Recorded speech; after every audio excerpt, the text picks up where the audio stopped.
Bonjour et bienvenue sur Picardie Renault Sport TV. Bonjour. Aujourd'hui, on essaye des Mégane RS. DCI. Eh merde.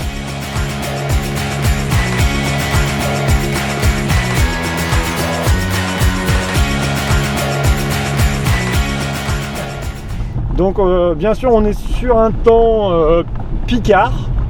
Ouais, 100%, on peut pas faire mieux. On peut pas faire plus Picard.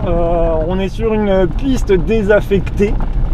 On a la chance d'avoir trouvé une jolie piste désaffectée, mais bon, la route, comme vous le voyez, est désaffectée, quoi. On peut pas faire mieux. On a fait des essais comparatifs entre une 175 DCI normale, origine, full stock, une 175 reprogrammée à 200 chevaux et une 175 reprogrammée à 220 chevaux. Ouais. Donc les trois voitures sont semblables, il n'y en a qu'une qui a le châssis cup, c'est celle qu'on essaiera après. La 200. La 200 a le châssis cup, sinon c'est exactement les mêmes voitures. Voilà, là c'est vraiment pour vous montrer un peu la différence entre les voitures. On va se faire une petite accélération. Là on est sur une 175 normale.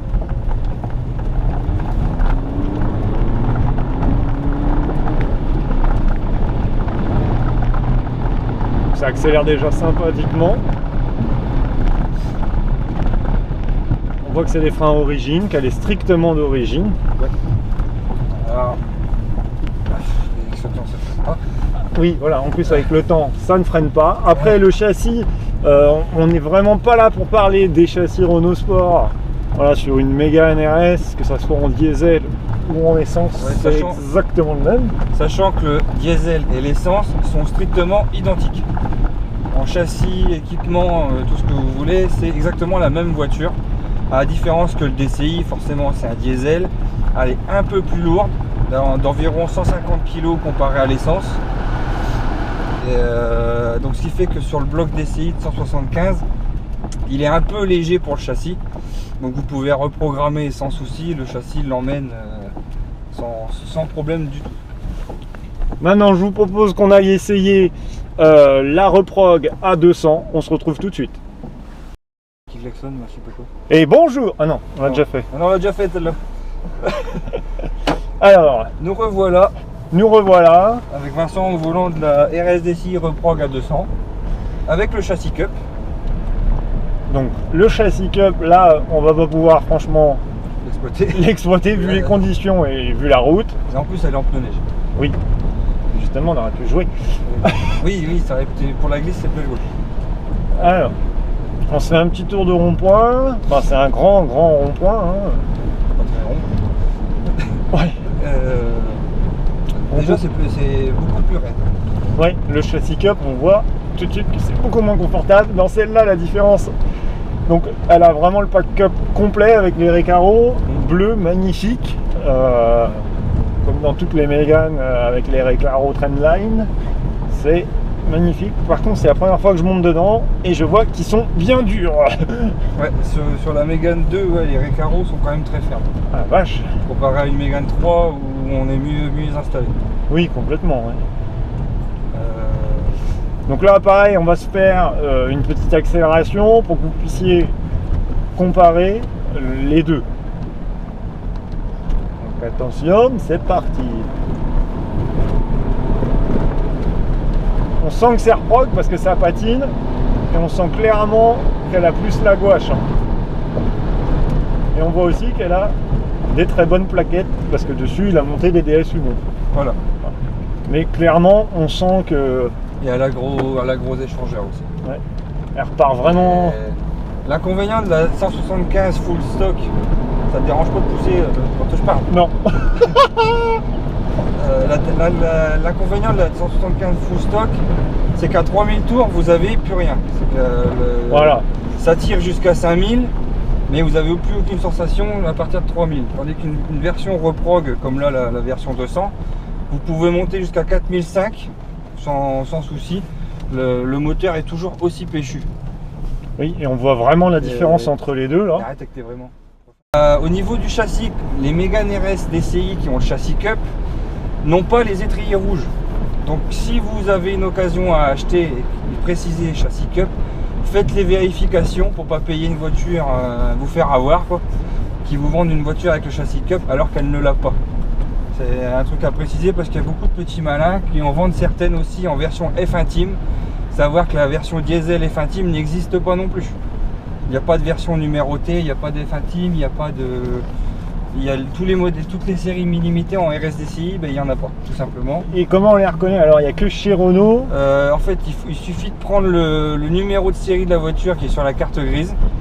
Vous allez chez Renault et ils vont vous renseigner sur l'historique de la voiture et la version réelle et l'équipement réel aussi, car beaucoup ont été maquillés en version luxe ou des choses comme ça, avec des équipements qu'elles devraient avoir ou qu'elles n'ont plus.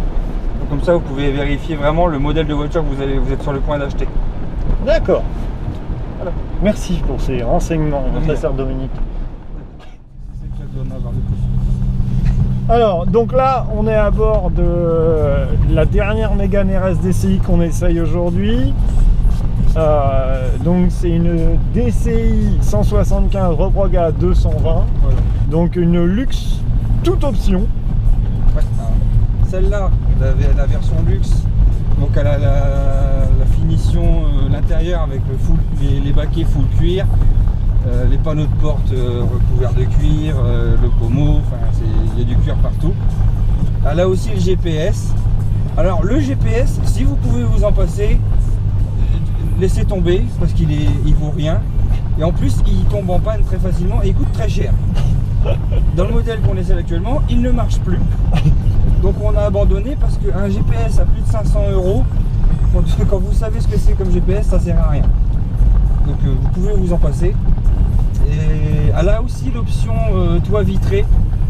Alors le toit vitré, il faut y faire attention parce que il a la partie qui s'ouvre du toit a tendance à prendre du jeu et les rails claquent. Arrivé à environ 130, 150. Normalement on n'a pas le droit de rouler à ces vitesses là, mais on s'en fout. Et en fait il faut faire réviser le toit ouvrant régulièrement, sinon il prend du jeu et bah, vous allez devoir refaire entièrement. D'accord. Petite accélération pour comparer. Vas-y mon ami. Ah, on sent bien que celle-là, c'est celle qui a le plus de gouache. Ouais. Par contre, elle n'a pas de frein. Ouais, parce qu'elle est strictement d'origine sur les plaquettes et disques. Et là sur la flotte ça marche pas du tout. Par contre le châssis est toujours aussi bon. Par contre elle pousse bien. Ah oui, il faut la faire. Moi j'avais jamais conduit une Mégane RS DCI. Enfin j'étais monté en passager dans la petite vidéo que vous avez peut-être pu voir avec les conseils de Nico Evans au Nürburgring. Donc j'étais passager pour avoir essayé les trois successivement, on vient parler. Déjà d'origine c'est super sympa. Pour un délit en 5 portes et tout, c'est vraiment l'idéal. Et en plus ça pousse correctement pour une conso de 6 litres à 7 litres tranquillou quoi. Franchement 6 litres on y est largement facilement. Plus facilement en version prog que version d'origine où vous avez plus tendance à être à 6,5, 7 litres. Et une fois reprogrammé sur long trajet pour avoir été en Allemagne avec la 220, je suis descendu à 5 litres 2 en faisant du 140, 150 sur autoroute tout le long. Autoroute allemande bien sûr. Oui, on dira ça. Et franchement ça consomme rien. Voilà. Avec un RSDCI vous pouvez vous faire grave plaisir sur le châssis. Parce que c'est un châssis de Mégane RS, ceux qui diront le contraire, bah, ils ont qu'à venir l'essayer. Donc on peut dire que c'est une vraie Renault Sport. Voilà, une fois reprogrammé, le RSDCI devient vraiment une RS qui peut jouer avec des essences. Voilà, qui est exploitable sur piste ou même sur route, où vous l'alignez à une Mégane RS essence. Forcément la Mégane RS essence aura un avantage parce que déjà elle est beaucoup plus légère, comme je le disais tout à l'heure, 100 à 150 kg. mais la RS par rapport au couple, elle sera pas ridicule du tout. Oui. Comme là, la 220, celle qu'on a essayé aujourd'hui à 220 chevaux, elle est reprogrammée à 220 chevaux donc, et 496 Nm. À savoir qu'on peut encore en rajouter dessus parce qu'elle a été défapée. La vanne EGR a été désactivée, donc elle fume un peu à l'arrière, mais beaucoup moins qu'un TDI qu'on peut voir. Hein. Je vais pas vous faire un dessin parce que c'est bien connu. Hein. Je vais faire ma gueule, bien connu. Et sachant que la version 220, on a déjà poussé jusqu'à 237 chevaux et 537 Nm de couple.